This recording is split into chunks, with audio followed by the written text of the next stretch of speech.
So do you think that this form of protest, shirtless at the summit, is it justified? You've heard the arguments. I want to know your view. Here is an international summit happening where international delegates are there, 20 heads of states have been there, 60 ministers have been there, 20 billion plus has been allotted for investments, and we have these shirtless people, hoodlums, coming to the fore, trying to tarnish our image, and the belt treatment they got from the people, I think that speaks volumes. That speaks volumes why Congress should never shout vote chori. Instead of talking about the important issues of the trade deal, we are all just discussing about t-shirts and t-shirts not being there. And I feel very thankful that you are allowing me to speak at least. In most of the other places, Karan, I sit at, I don't get that opportunity to speak where I can say all of this. It's a disgrace, it's an abomination, but Congress owns it. That tells you about the Congress party of today.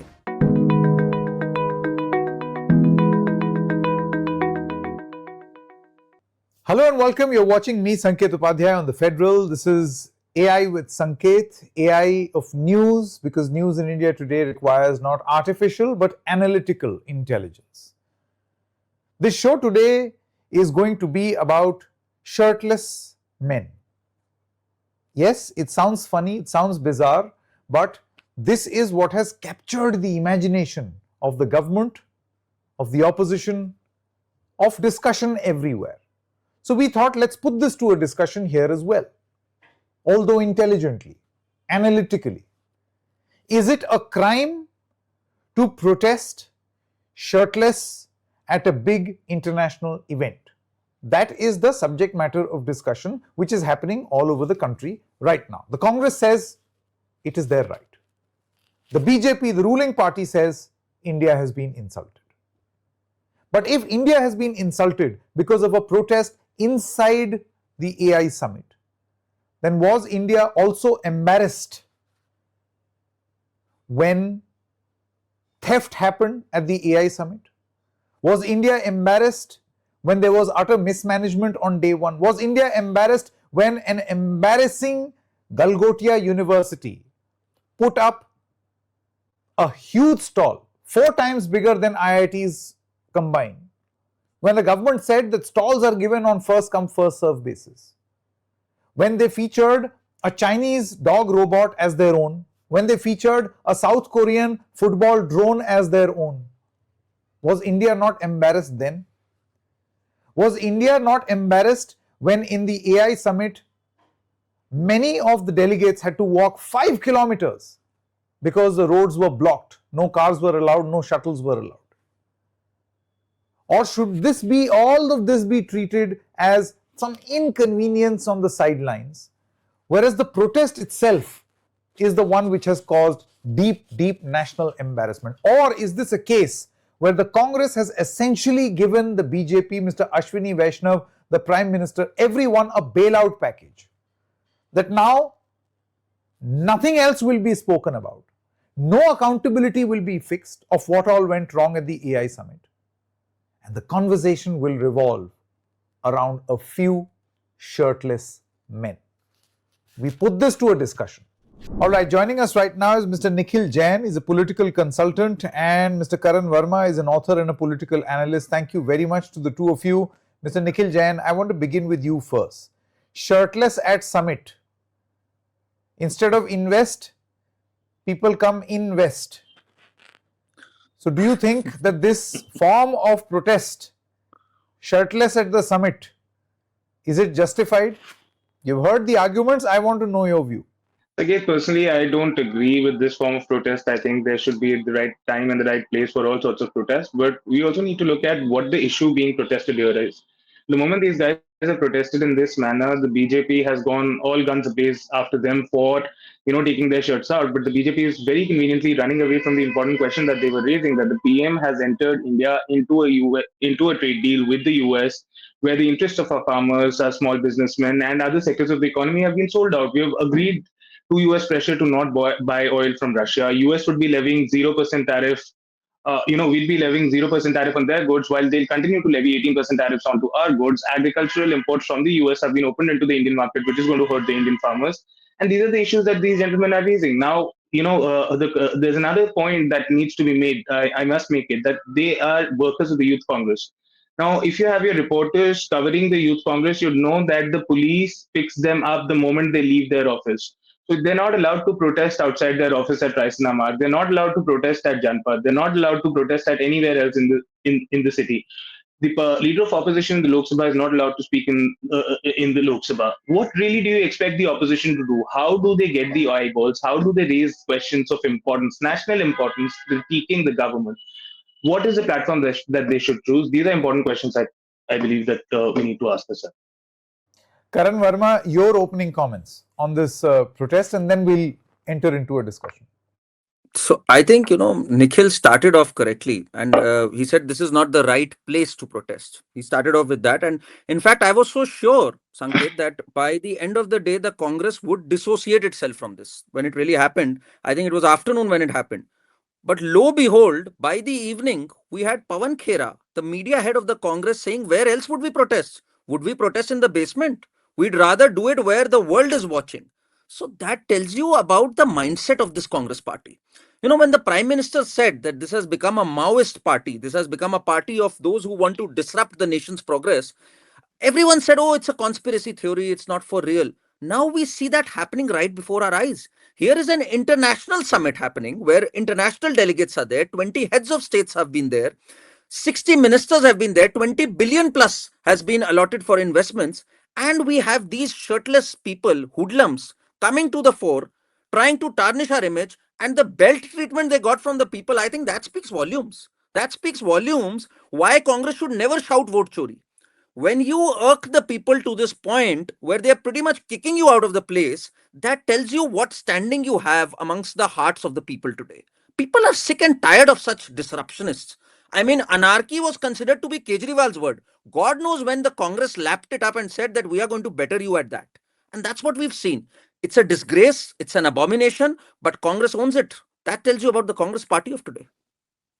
Mr. Nikhil Jain, how surprising do you think is it that not one of the big allies of the Congress in states at the national level have come out in support of this protest? How do you look at this? Sakit, so I've always maintained the point that the India alliance is an actual alliance of different political parties who have slightly different ideologies, slightly different ways of functioning, and therefore it is bound to be there are bound to be differences between the different political parties. It's not like the NDA where the reign of one man will reign supreme, not just on his party but even on the alliance partners. Now, Samajwadi Party can very well have a different view from the Congress or the TMC or the Aam Aadmi Party or TMK or the other players in the party. Nobody's disagreeing with the cause for the protest. Nobody is disagreeing with the issues that are being raised. Everybody is strongly behind it. What they've disagreed with, like myself personally, is the manner in which the protest was carried out, and that's perfectly their democratic right to do so. And I don't believe that that's a problem for the alliance, or it's something like the BJP is trying to prop it to be. However, I want When to you point say out the in very the strong manner in hypocrisy. which, Mr. Nikhil Jain, when you say that the manner in which it was carried out, I am opposed to that. Then what manner would you agree with? So when you say manner, you mean taking the shirts off? When you say manner, do you mean a protest at the AI summit? When you say manner, you mean shouting slogans? What was ill-mannered according to you? Just want to know this. So personally, I believe that going into the hall of the AI summit and removing the shirts, I think that was something that could have best been avoided. These people can protest. These people could have held placards outside the AI summit if they wanted the eyes of the AI summit on their protest. They could have chosen another location for a shirtless protest. Also, I personally don't support shirtless protests anywhere, but if they really wanted to do it, they could have done it elsewhere. That's the point. But again, we should be talking about the issues. And might I just can I have 20 seconds to point out the hypocrisy of the BJP and the same line of argument that my friend Karan is taking here? It is somehow not right for these people to come to the EI summit and raise a political issue, but it is somehow right for the Prime Minister of India to go to a government program, which is the inauguration of the Meerut Rail Corridor, and talk about politics. It is not right for these people. It is not. It's sort of uncouth for these people to remove their T-shirts, but it is not uncouth for the Prime Minister. One place you like anarchy, the other place you don't like anarchy. So I'm, sort of forced to think that you don't have any problems with the anarchy. It is just the party and the issue that is being raised that you have. Okay, now my question to Mr. Karan Verma, Mr. Verma, you see, India insulted at a global platform. This line of argument cannot be conveniently used. I present to you the following problems. Day one, utter chaos at the summit. An exhibitor's exhibition items got stolen, but the argument was some instances do not malign the whole summit. I get it. The summit is very important. Obviously, these were things that were happening. It was a case of mismanagement. The summit is not at fault. I agree. Then day two, you have the Galgotia, the very famous Galgotia episode. Correct? Even then it was said that summit is more important. These incidents should not cloud over the importance of a summit. Day 3, delegates 5 kilometers walk. Why? Because of VIP movement. Again the same argument. But suddenly in a shirtless protest, India got insulted. So in the previous 3 things, summit is bigger than any form of problem or aberration. But on 4th day, for the shirtless summit, India has been insulted. Don't you think that this is a bit of a weird argument? Either India was insulted right from day one, or these are just normal things that keep on happening. Fine, the protest, the manner in which it happened was whatever, you can have your views. But to say that India has been insulted, then India was insulted on day 1 also, 2 also, 3 also. So, there has to be a difference between accountability, pointed questions, and this sort of naked display. There's a difference between the two. Now, what you're asking, these are genuine questions. We need to fix accountability, which is why I say that we have the worst and the most ineffective opposition. Had they waited for the right forum and asked the right questions, which you've just asked right now, which are genuine questions, why did we have these glitches? That would have actually had the government on the mat. And those are questions within our rights, we must ask them. Yes, you've pulled off a great event, but there have been serious glitches. Who's to be held responsible for that? But look what you resort to. This is the opposition we have here. Now, when the opposition reacts like this, it completely becomes about the optics, and it unites everyone against these hoodlums. These hoodlums who tried to take away the sheen from an event. Of course, there were some glitches which took off some sheen. I'm not denying that. Let's have an honest conversation about each one of them. But when these hoodlums resort to something like this, of course, the country is insulted, and we can't compare it to glitches that happen out of bad management in certain aspects. Why not, Mr. Karan Verma? Why not? I mean, you can always say that, fine, this was not the venue of protest, but this does not cast any shadow on the event. There was a declaration, New Delhi declaration. Some big prominent names came for the summit. The summit was a success. It was able to create awareness around AI. Right. Some people appear shirtless. How does this impact India's image or anything else? Why does it not? I mean, you have your principal opposition party, the leader of the opposition, who is considered a Jan Nayak by the Youth Congress president, Bhanu Chib, who says that I idolize Rahul Gandhi, and he resorts to something like this and says the prime minister is compromised. What does this say about the country? It sends out a message as if the democracy here is not functioning properly. And we've seen that entire thing happen with Rahul Gandhi. We have to fight the Indian state. Democracy is dead in this country. Our election system has gone to the dogs. Our judiciary is corrupt. You can't cast aspersions on everything when the international gaze is right upon you. I mean, if that doesn't paint a negative image or doesn't tarnish India's image, then what does? So we can't really compare that to genuine errors as far as mismanagement goes. Those questions are absolutely welcome. I was the first to ask the government, how did Galgotia come up here? What really made you give them a license to be there? I mean, I've talked about the government's accountability, but what do you do about the Galgotias of politics we have? The Indian Youth Congress, actually, if someone is really happy with all this, Sanket, it is Galgotia. I was wondering, are these the Galgotia students who've come up here as Indian Youth Congress? Not just Galgotia, even the government is very happy. Do you feel, Mr. Nikhil Jain, that this is another problem, that the Youth Congress with this protest has now given the government so much of elbow room to wriggle out of any genuine criticism which should have come their way? And even in this case, I have a question of the Intelligence Bureau, Local Intelligence Unit, Delhi Police, ITPO Security, all of them. How did these people get in? 5-layer security, QR code, and you've got people who have walked in. Tomorrow, if somebody else walks in with, they only had t-shirts. What if someone else walks in with something else? I have genuine concern about the security. Mr. Nikhil Jain first. Sanket, when patented prototypes at an AI summit can be stolen, Wi-Fi cannot work at an AI summit, UPI cannot work at an AI summit, and all of this while the Prime Minister is there with his SPG security and all those layers of security, then I'm not at all surprised that these people managed to get in with a bunch of T-shirts which had the Prime Minister's photo plastered onto them. Now, the point here is that Karan says that I'm all for accountability and genuine questions, and the opposition should raise them, and this and that. Well, the opposition was trying to raise a genuine question when the leader of opposition tried to talk about the national security issue written by General Naravne in his book. What did the government say? Oh, the book is not published. What did the LOP say? All right, I'm quoting from an article. No, we will not let you quote from the article. He was not allowed to speak. When the opposition asked for details of the US India trade deal, what is said? Oh, but we have not written anything. Yes, but the US government has written, oh, you want to believe the US? You want to believe the Americans? You must be Maowadi. When the opposition talks about Hardeep Singh Puri's accountability for his mention in the Epstein files 430 times, what does he do? He does a press conference. He says, so what, he was engaging in prostitution with children. That's it. That is all the charge that was on him. I have all the right to talk to him. This is what he said in his press conference. I'm just paraphrasing. And when basically the point that I'm trying to make is that every single time the opposition raises a genuine question, it is brushed away, and somehow a tag of anti-national, Khalistani, Maowadi, urban Naxal, all sorts of dirty adjectives are used by the BJP and the Prime Minister to brush if away I important may, questions. I have heard the argument that you have made that there is hardly any venue. What does one do? I understand.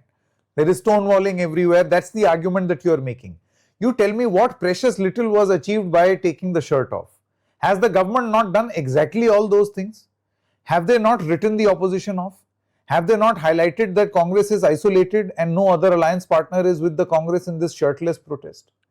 Has the Congress now, apart from this, boosting the Congress's own ego, where you are comparing these protesters with Bhagat Singh and Mahatma Gandhi in tweets and memes? You tell me what has practically been achieved with this protest? Have you brought the government on the mat? Sakit, that is why I started with saying that this was not the right form of protest. The issue was very right. The government should have been questioned for it. The government should have been cornered for it. But because the manner of the protest was the way it was, the entire discussion has come on to shirts and t-shirts and how these people were thrown out and this and that. Nobody is talking about PM being compromised or the US India trade deal or the particulars of the US India trade deal or what compulsions came from the Epstein files that we got into a trade deal when the matter was reserved in the US Supreme Court. And now we see that the US Supreme Court has told President Donald Trump that you cannot levy such charges. Now, that is the problem, that instead of talking about the important issues of the trade deal, we are all just discussing about t-shirts and t-shirts not being there. And I feel very thankful that you are allowing me to speak at least. In most of the other places, Karan, I sit at, I don't get that opportunity to speak where I can say all of this. At least we're able to talk about the right issues. Because the idea of this program, by the way, is called AI, analytical intelligence. Because news in India today requires not artificial but analytical intelligence. And the first step is to listen. So, Karan Verma. So please. I think, Nikhil is doing a much better job than Rahul Gandhi is doing in the parliament. He's asking the right questions, and that's what should be done. No, actually. So if you have to blame someone for derailing the conversation, it's the Indian Youth Congress only. When they came up shirtless there, and you rightly said, it all became about shirts and t-shirts. But then who is to be blamed for that? It's the Indian Youth Congress. When Rahul Gandhi violates the rule number 349 of the Lok Sabha procedure of business and he quotes an unpublished book, he again defeats the purpose. He again doesn't center the discussion on national security. He quotes something that is unpublished. Now that can't be allowed. That's another self-goal, Nikhil. I would have loved to see a discussion. I would have loved to see a discussion on national security. But Rahul Gandhi has this peculiar habit, and it's not just this one session. Every single session of parliament has been derailed by him when he conjures up something out of thin air. Sometimes it's Pegasus, sometimes it's Hindenburg report, and you see those sessions just go down the drain.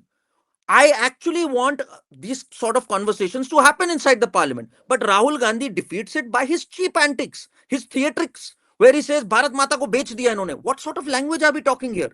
When you make it about someone, when you make it about these optics coming shirtless, swinging something, that's where you defeat the purpose. Sometimes Rahul Gandhi is winking in the parliament. Sometimes he's picturizing someone who's mocking the chairperson outside the parliament.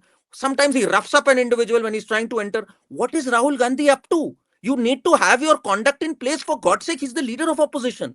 If you can raise these issues and we can have an amicable discussion, surely Rahul Gandhi is much more mature. You At least see, you should, Mr. Karan if you Verma, have his see, ears, you should explain it. two wrongs don't make a right. And I very strongly, the problem is politics is the art of whataboutery at every level.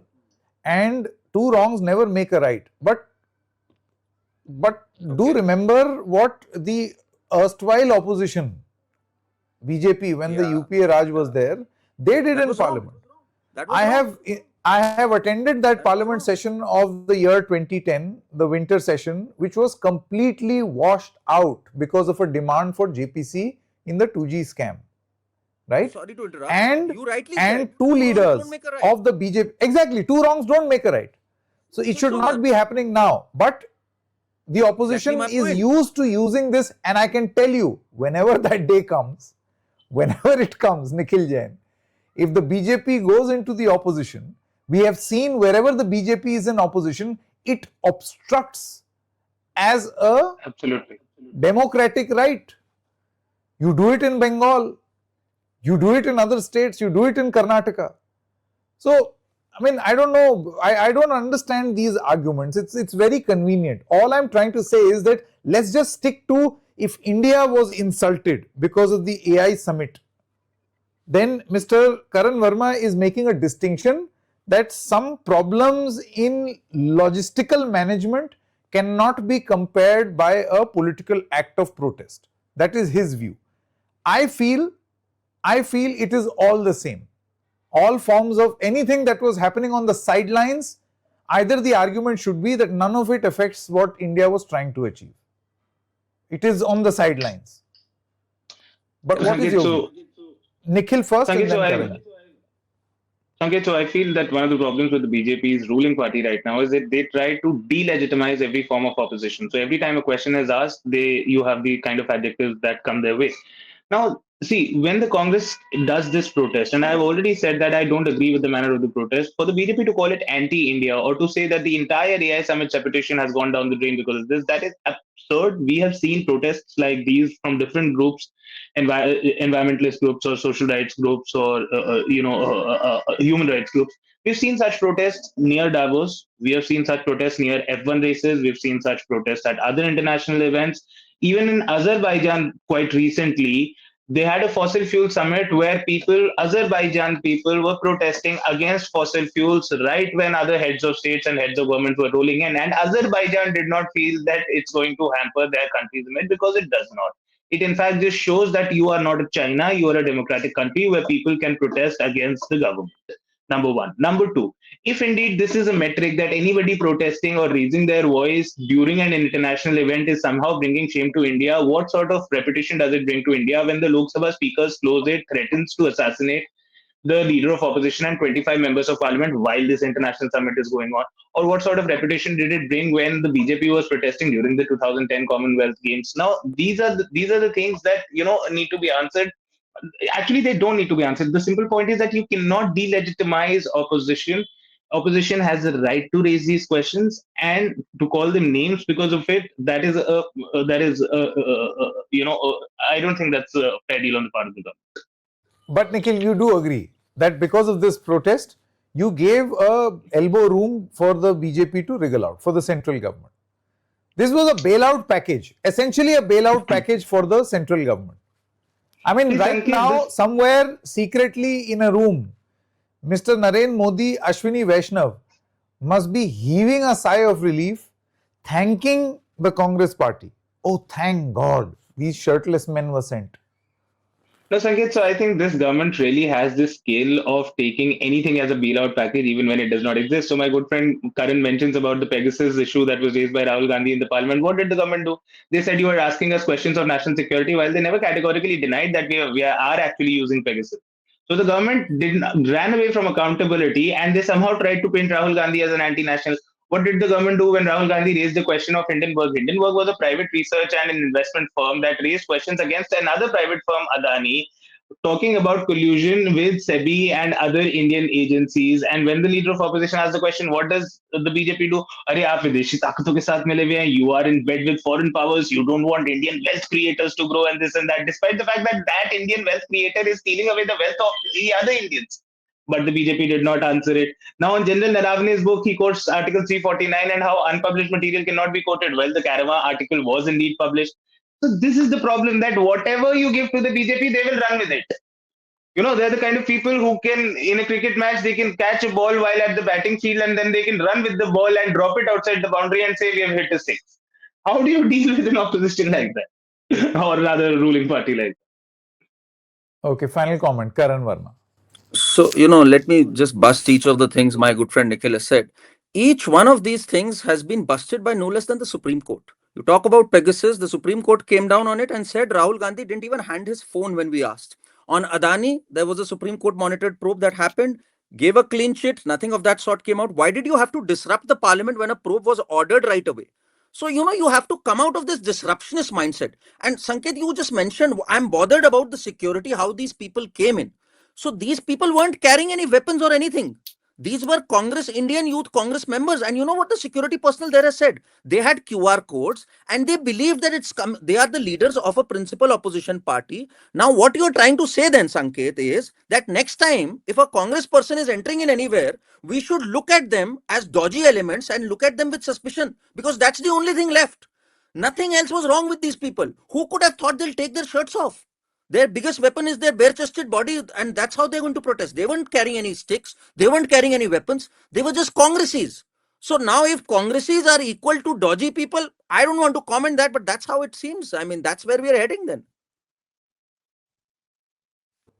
So I think we're getting a hint over here, Nikhil, that the next time a summit happens, congressmen of all shapes and size, XL, double XL, M, L, none of them will be allowed at any such summit. Who knows what will happen?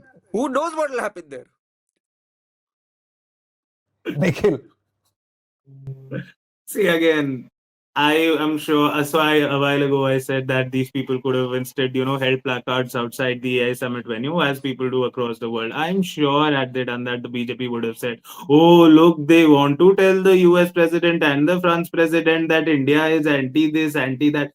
See, this is the problem. You will call everything anti-national, no matter the measure and manner of protest. When our Olympic medal-winning wrestler women were protesting at Jantar Mantar against an individual who they claimed was sexually harassing minors, Bridbhushan Singh, who was an MP of the BJP.